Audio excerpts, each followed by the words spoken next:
editing me take that out. Let's make sure we're recording, because that'd be pretty dumb if we weren't. Alrighty, and we're back. Took a little break, a little hiatus to just focus on FL Studio and try to figure some shit out in there. But so today I'm going to be reading 2 stories that are related to each other. I found the first one. It's called Mentally Ill Patient Tries to Take Me on a Date. And it says that it's related to a previous post, so we're going to read that previous post first. I never read it, never heard anything about it, and then we'll read the next. Alright. And by the way, I'm going to leave my air conditioning on because it's hot and I don't want it to get any hotter. So sorry if you could hear it. So this one's called Convicted Murderer Cornered Me at Work. Several years ago, I worked at a crisis unit for the acutely mentally ill.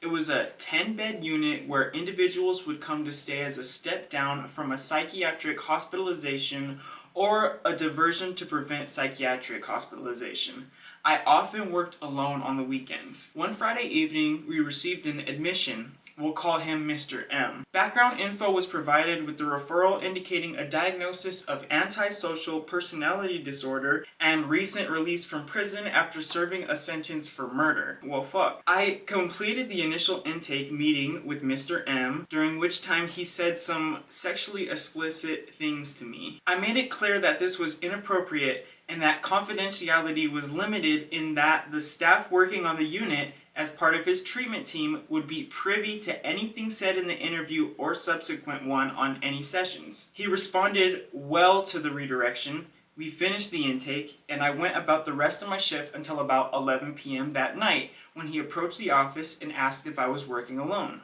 Luckily at the time I wasn't alone, and I told him that my male coworker was in the adjoining office, so you better chill, motherfucker. After this encounter, I explained the situation to my coworker, who read my shift summary, who decided to sit down with Mr. M and tell him the way he was acting was not acceptable and he could risk being released from the program if it continued. Alright, Sasha wants to get in on the video. The next morning I was working alone from 8 a.m. to 4 p.m. Around 9 a.m. I went to wake up another client, we'll call him Jay, to administer his medications. The room Jay was assigned was at the end of the hallway, and he was usually slow to get up in the mornings. While I was knocking on Jay's door, Mr. M approached me to tell me he didn't appreciate that I had shared the things he said to me with my male coworker. I mean, she told you she had to, what the fuck? I explained to Mr. M that he knew what he said was inappropriate. Alright, Sasha definitely wants in the video. I explained to Mr. M that he knew what he said was inappropriate and that he knew anything he said to me would be shared with the rest of the treatment team. Mr. M became more agitated and got in my face, backing me into the corner in front of Jay's bedroom door. Well, fuck him. At this point, Jay had woken up and heard what was happening outside his room. Jay came out of his room, stood between Mr. M and myself, and told Mr. M that he needed to walk away and cool down. That's what's up, dude. I like a hero of the story. Mr. M went back to his room, and I contacted my supervisor, who told me to document the encounter and continue my shift. Needless to say, I left that job shortly after this incident. Damn, that sucks, but I mean, yeah.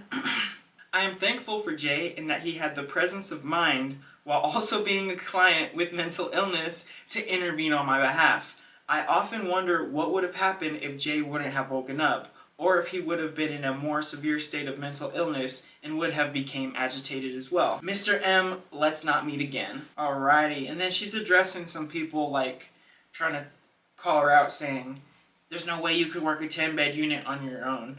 And she's like, well, fuck you, I did, basically.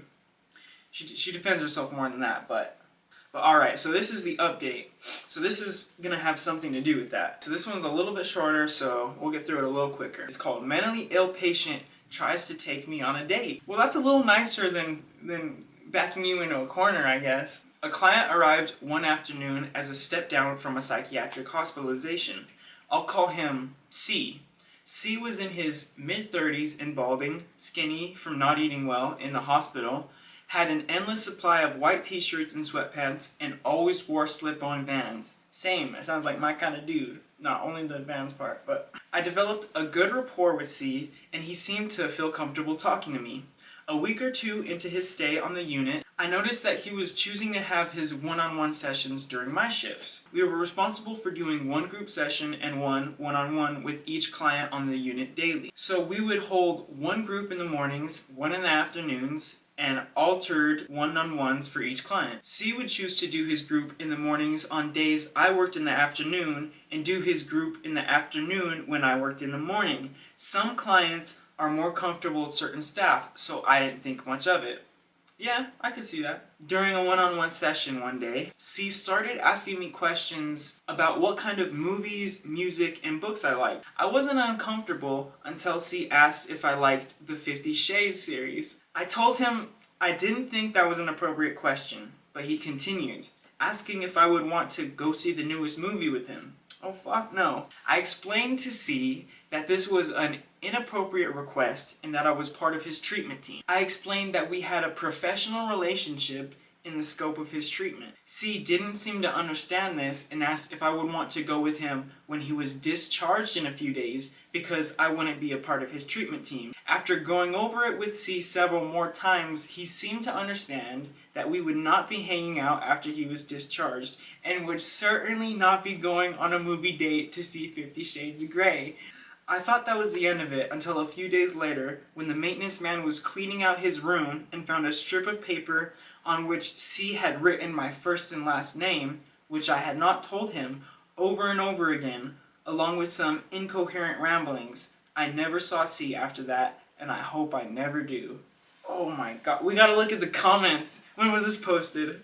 Oh, this was posted 5 hours ago. Alright. Fuck, that's crazy. Alright. I gotta somehow make sure I don't miss an update on that. But, so I like the outro that I filmed, but, so thank you guys for watching.